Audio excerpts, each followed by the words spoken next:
Hi guys, so this is like part 2 of a little series I'm doing on my progression on my MBOT build. Last time I went over some of the stuff to research before starting a build, but it's just something to look at, do some research. One of the topics last time was the seat clamp. This is the new one I got, and I'm going with the gold and purple theme. I really like the color scheme, and as soon as I saw the purple, it was either this or a Joker, but my blue pick kind of took the Joker theme. Okay, you don't have to theme out your bike, just get whatever parts you can afford and have fun. This right here is pretty much everything you need for a bike build. Some of the stuff is optional, some of the stuff doesn't have to be blingy. So we're gonna go through some of the stuff that you need and some of the most overseen parts that people tend to forget when building a bike. Okay, first and foremost, you're gonna need the frame. This is a hardcore hardtail. It's mostly for enduro or some light downhill biking. There's XC bikes like my Dragon Slayer, which is a little steeper on the head tube. It has shorter travel forks. It's not that steep, but it's like 68-degree head tube angle, and compared to the 63.75 on this. You know what you need? You don't necessarily need a very expensive full suspension.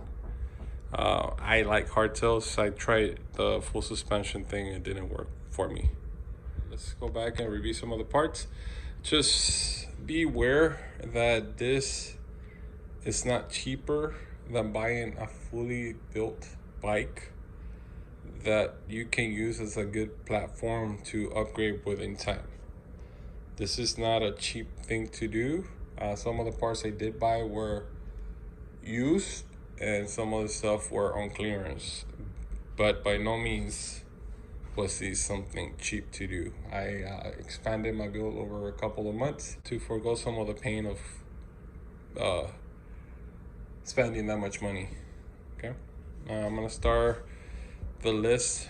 I'm not gonna do any specific order, but some of the parts are more important than others. Starting with the wheels. These are my wheels. Gill size frame is for 27.5 wheels. I got this Hunt Enduro white wheels. I got with the XD driver. That's the hub. There's 3 types of hubs. There's a Shimano HG, XD, and the Shimano Micro Spline. XD is to accommodate the better cassettes made by SRAM. And these are boost wheels, meaning the 148 spacing on the hub. These wheels were economical. They're about $500 delivered for the set. There's more expensive wheels and there's cheaper alternatives. The tires. I went with some Terra Bale. The front tire is at 27.5 by 2.8, and it's the Kennebec. This is a Grippy tire. According to their site, this is a Grippy. This is going in the front, and on the back I got a fast rolling or low resistance tire. This is their Cumberland, and I'm running a 2.8 as well. As you can see, the knobs in the middle are a little bit smaller. They provide less resistance, but they do have big knobs on the side for grip on corners. So this is my tire choice. Brakes are very important as well. Stopping power is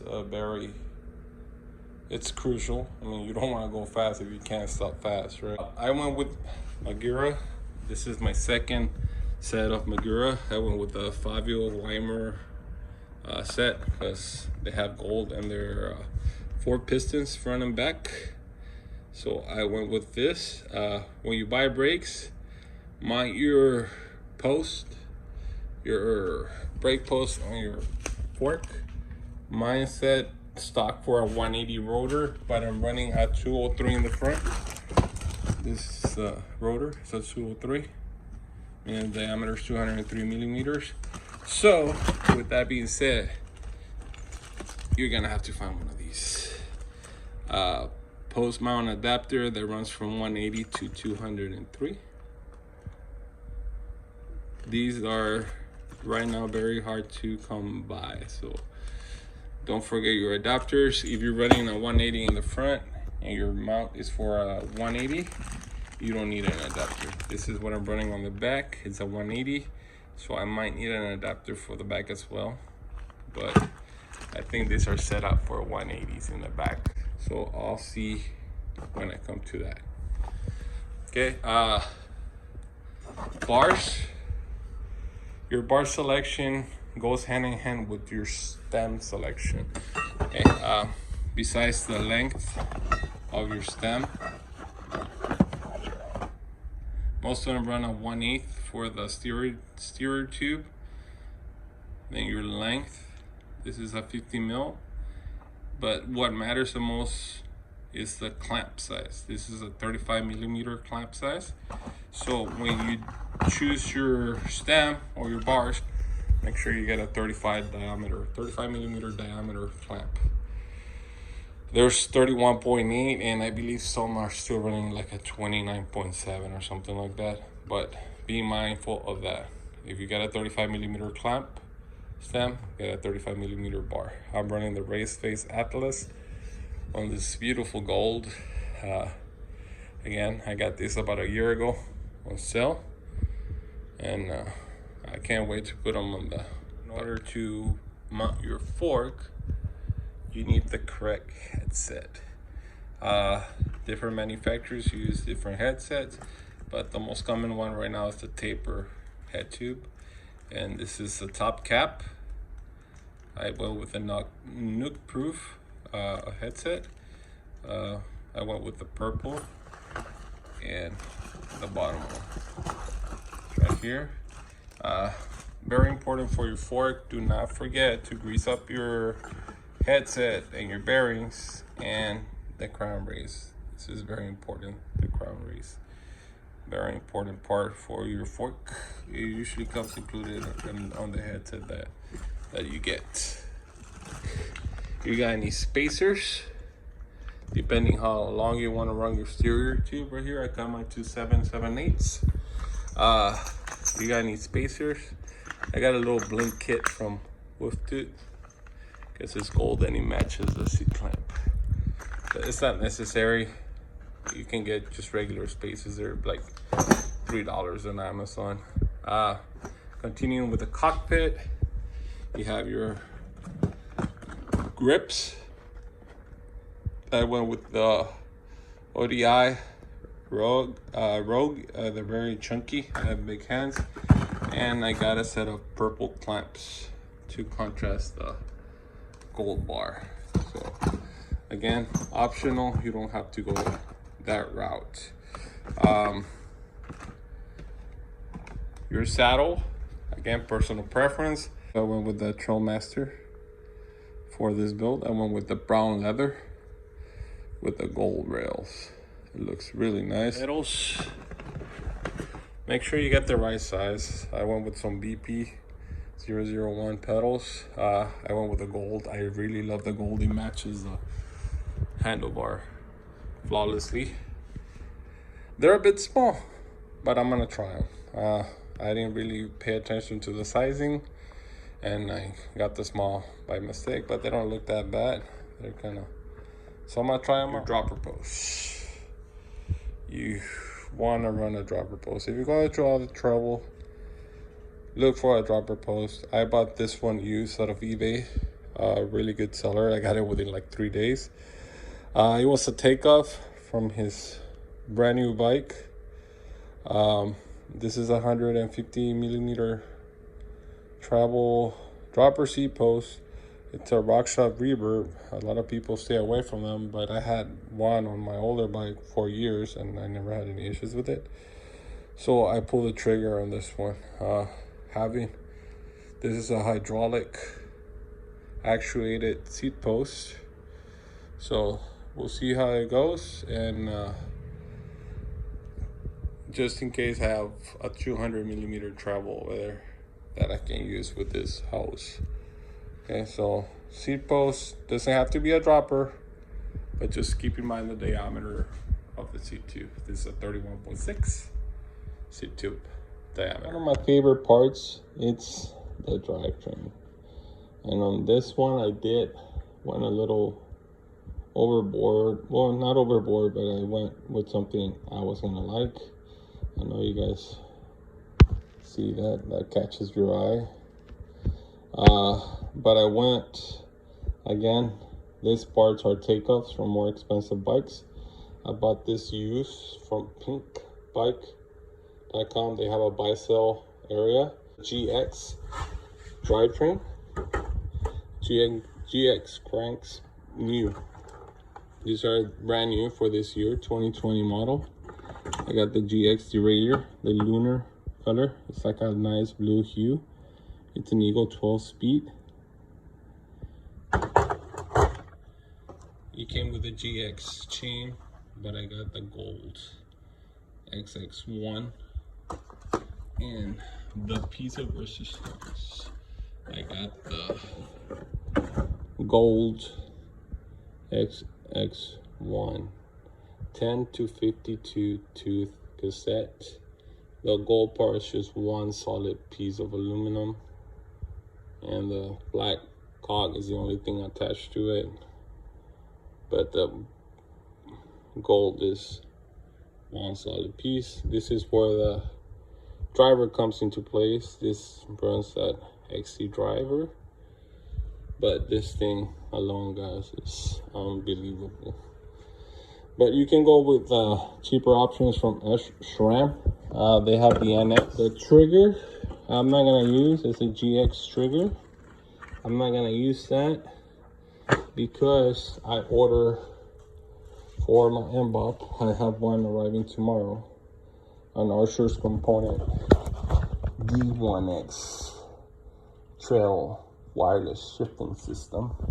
I really love it on my Big Owl. I have a trust message coming for this bike. Can't wait to get that. And for the drivetrain, make sure you get the right bottom bracket. A lot of the SRAM stuff runs on dub, so just verify that you get the right one.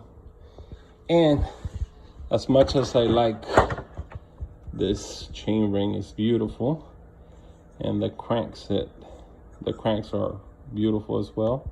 I am not running this chain ring. I order an absolute black. This thing is a 34 tooth on its highest point and a 32 on the lowest one. I have this on my Blue Pig as well, and besides the fact that it's very light, they're very durable, and they do help. My trails are, I don't want to say flat, but there's a lot of pedaling, and with the 32 tooth on this one, I can't catch too much speed. So with a 34 and 10 tooth on the back, I should be able to gain some speed. Chain guard, optional, but if you're gonna spend that kind of money on a chain ring, you need one of these. This is about $100 shipped. This is $40, so this is worth the investment to protect this. Okay, last but not least, well, we have fenders. It's optional depending where you live. I like them. Last but not least, a fork. Steer to 1/1/8, taper to 1.5. I'm running a King Creek helm. This is the Mark 1, not the Mark 2. 160 mils of travel. Plush, love that fork. To this website called Slick Designs, and we're gonna change its appearance. This is a foil gold with a nice contrasting satin gold, and they're gonna match amazingly with the rest of the gold pieces. I know it's kind of hard to see because of the light. I have this annoying set of lights. But this should give the fork new life. I mean, they look awesome. Silk graphics. So there you have it, guys. That's pretty much a bike in a box, or on a box, I guess. Everything to build a bike fits there, except the wheels, of course. But I'm gonna try to do a build video for this bike. I won't be speaking, thank God, right? And I'll be putting it together. Just trying to figure out the best angles so I can capture everything. It's gonna take me 1 or 2 days, and hopefully I can post it by next week. But this has been a tour of the stuff you need for a bike. And like I said, it's not cheap. I'm not gonna disclose the exact amount that it took to put all this together, but you are looking at a little over $3,000. And this frame was not expensive. A lot of the parts like that was more like a thing of my thing. You can buy a whole drivetrains for like $300 or less. So I'll keep you updated with the build, guys. Thank you for watching. Think by eBay, Jensen USA, Chain Reactions, Cycles.com, or just chainreaction.com. The Bike Bondsman, they're a local bike shop from the San Antonio area. Just want to thank them for all this. Absolute Black. I got those from Jensen, the Maguras, Chain Reaction. I don't get anything from them, except my channel is very small. I don't think they ever watch my videos, but in case you guys do, those websites are amazing. If you're a bike enthusiast and you don't know about these websites, just visit the websites. Thank you for watching, guys. Have an awesome day, and ride your mountain bikes, whether it's on street, downtown, I don't care. Just get out there and ride, guys. Have fun, be safe. Always wear your head buckets. Thank you. Goodbye.